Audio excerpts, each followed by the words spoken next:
Hi, this is Russell Stunner from teachertrainingvideos.com.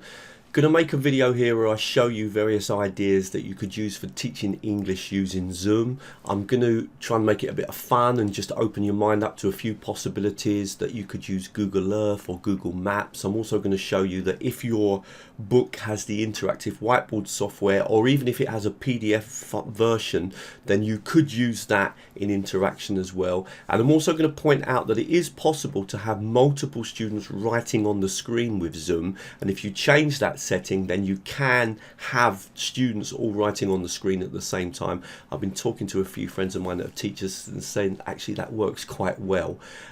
So just going to throw out one video with 4 or 5 different ideas that I really hope useful, generally for younger learners, but there's a couple of ideas here, particularly with Google Earth and with Google Maps, that you could definitely do with adults. And in fact, that's how I know about them, because someone has used them with me.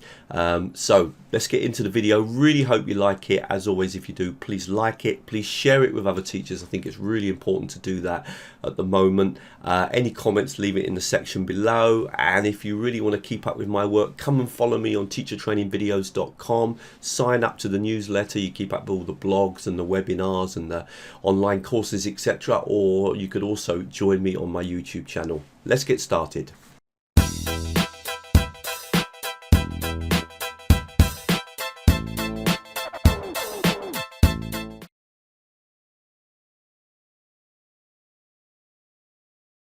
I was trying to think of types of activities that might get the students involved. I was thinking about the idea of perhaps using Google Earth. Now again, I'm suggesting something that yes, I have done, but really in very small classes. If we come to Google Earth and we'll just click here on the search, and what I'm going to write in here is, in fact I've already done it, let's just click on Big Ben London, and that is going to bring me specifically to that place.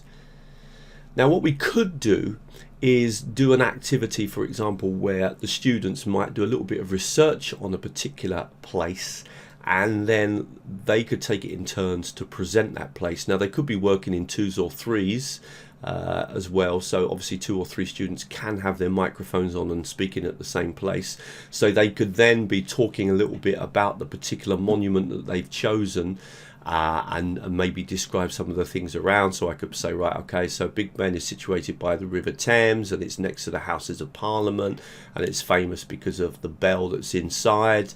And if you look around, you'll see there's lots of famous places very nearby. For example, this is Parliament Square, etc. So you could then get your students to do simple presentations that they could prepare in advance. You could give them 5 or 10 minutes in the lesson.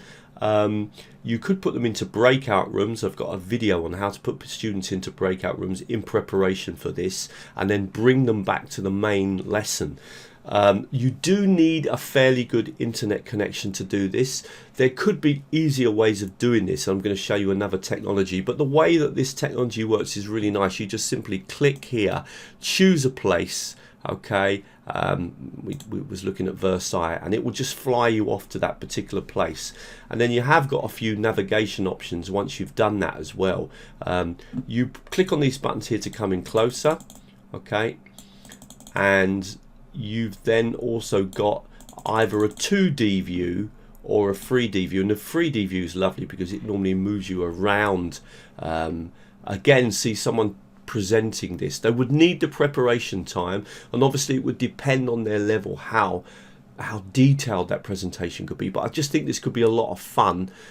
Students just would need to open up Google Earth. Now the one thing that you will need to do if you're going to do that is to teach students how to screen share, because what would probably be the activity is that you would model this and show students a place and talk about it, and then you would say, right everyone, you know, you might put them into their breakout rooms, or they may have prepared this for homework, would then pass control to one of the students, who would then do the screen share and share Google Earth and go off to visit a place. Now actually, in all honesty, Google Earth has a load of other tools that can be really interesting.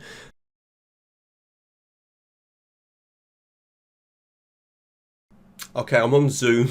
You can see me, huge, great screen here. I'm going to roll over that here. I'm going to screen share, and I want you to see that I've got my interactive whiteboard software here. Now, if I click on that interactive whiteboard software to share it, and also click on share computer sound, and then click on share, that opens that interactive whiteboard software onto the screen. And if I now, for example, clicked on any of the tools, or let's first of all go to a particular unit. So let's say I went to a unit of the book and opened it up onto the screen. In theory, I could now click on the pen, for example, and start to draw around the trousers and the boots, etc.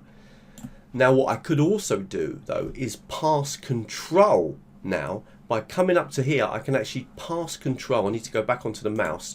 Pass control to another student so that he or she can do exactly the same. And I'm going to show you this live. I'm actually going to do this now. I'm going to show you how I can pass control and another student can just start writing on the screen. As soon as you pass control, they will have control over everything. So they'll be able to move through the pages, and they will be able to draw on the screen. If they want to clear the screen, they have to click on that button there, and then now whatever interactive whiteboard software you've got, this should happen, because all you're doing is passing control of your mouse to the student, and then they control the software. So we're actually in the lesson now, and you can see what I'm going to do. I'm going to click on screen capture. Notice I choose the sound. That's really important to make sure that they can hear the sound from the interactive whiteboard. Click on interactive whiteboard. Now I'm screen sharing. Now what I'm going to do is I'm going to pass control to one of the students so that they can operate the screen. So I click on a student's name, and now that student can now operate the interactive whiteboard as if they were me, and they can come over and they're just going to click on some of the tools and just test it. And that student is now clicking and is going to start writing on the screen. So you can see how easy it is for a student simply to write on the screen. And they've got any controls now. They can go to a different page, they can play sounds, they can drag and drop things, what they're going to do now is actually just clean the screen. So you can see how simple it is to pass control to one of the students. Now, that one important thing is at the end, tell the student to click back on the mouse. That's really important, because you need to click back on the mouse so that I can, and they're just going to do that now, click on the mouse, and now I take control back, and I come to the screen here and I click on it and click on abort control, and I take control back as the teacher.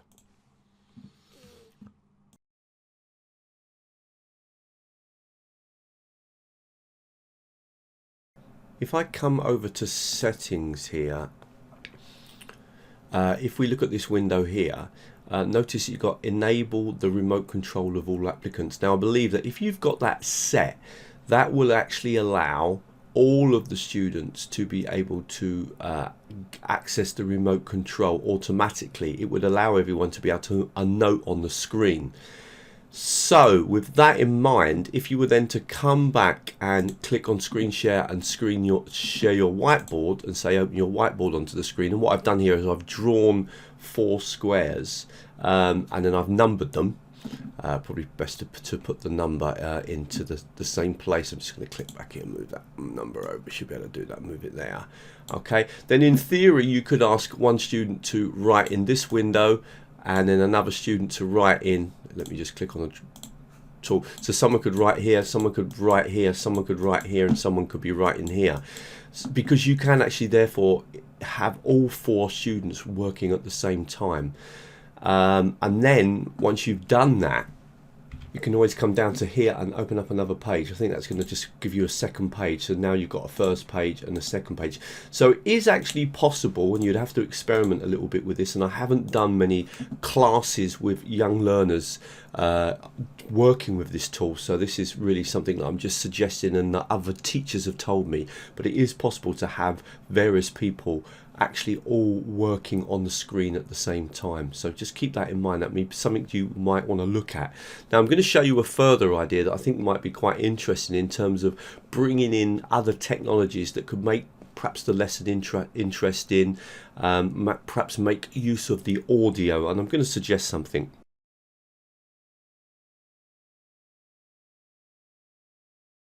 Now, something else that could be interesting, again, you could turn this into a speaking activity, is if we were to try to get the students to perhaps talk about places nearby where they live. Now, this is not going to happen in every country, but a lot of the roads have been mapped by Google Maps. I'm just going to give you an example. I'm going to click on screen share, and I'm going to go this time not to Google Earth, but to Google Maps.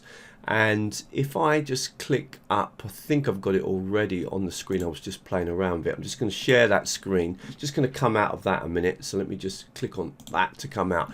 What I'm going to do is I'm going to click on Brighton Pavilion. Okay, so I'm going to click here. Hopefully it's going to bring me over to the Brighton Pavilion. And then I'm going to just drop my man onto the street. And now I've got the Brighton Pavilion in front of me, and now I could kind of do a little bit of a presentation about when this was built and what's inside and why I like it and when I went here for the first time, etc.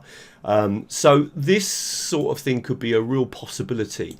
It could be just a local beach, it could be somewhere in their town that they like visiting, it could be, and again what I'm suggesting is this might be the type of activity where you might demo first of all and show a place, and you have got a few controls here as well, so you can sort of come in closer to the picture as well.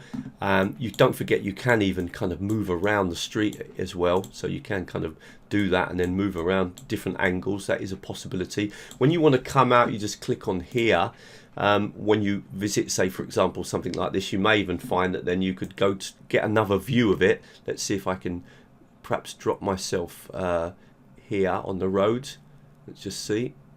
Looks like I may possibly can. So again, I may get another view of Brighton Pavilion depending on where it drops me. I think that's gonna work. If I just come around here again, I can see the pavilion, but I'm not sure how far I can go here. I'm probably at the maximum. But that could be again a nice way of getting the students to choose a local, in fact it is coming in, a local monument or a local or just somewhere they visited, or a place that they've gone to, or a place that they would like to go to. Could even be talking about where they were born or something like that.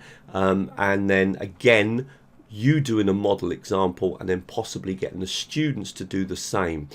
All of these activities would work well in breakout rooms as well. So if you were to move the students into breakout rooms, then it would be possible to get the students then to be working in small groups of 3 or 4 and showing a particular place to their group and talking about it. Again, an activity like this would always need a bit of preparation. Okay, I really hope that video was useful. I did obviously show you a few things where you need quite a fast internet connection, like working with Google Earth. Google Maps should be easier to work with, and then what I tried to do was just show you some of the things around the interactive whiteboard. If you've got the interactive whiteboard software, or if you've got PDFs of the book, then that can be a really powerful way of working. And I also pointed out to you that you can actually use you can have multiple students drawing on the screen or interacting with the screen. That is possible. You might have problems with control doing that. It's definitely worth experimenting with. And don't forget these ideas as well. You know, you could have opened up a PowerPoint slide onto the screen. You could have opened up a picture onto the screen. You could have opened up some kind of worksheet onto the screen and got the students to interact with that. That would all work as well with this idea of a noting on the screen. And just to say a big thank you to Universal English and my friend over there, Keith Byrne, who's doing some great work using Zoom and using Edmodel together. When I did this video, I really wanted to chat to some teachers and find out what they're really doing. And Keith does classes where he's working with Zoom and working with Edmodel. And so some of the ideas come from him. Thank you very much, Keith. And I really hope that video was useful to everyone. And I'll be putting out some more videos soon as well. Thank you.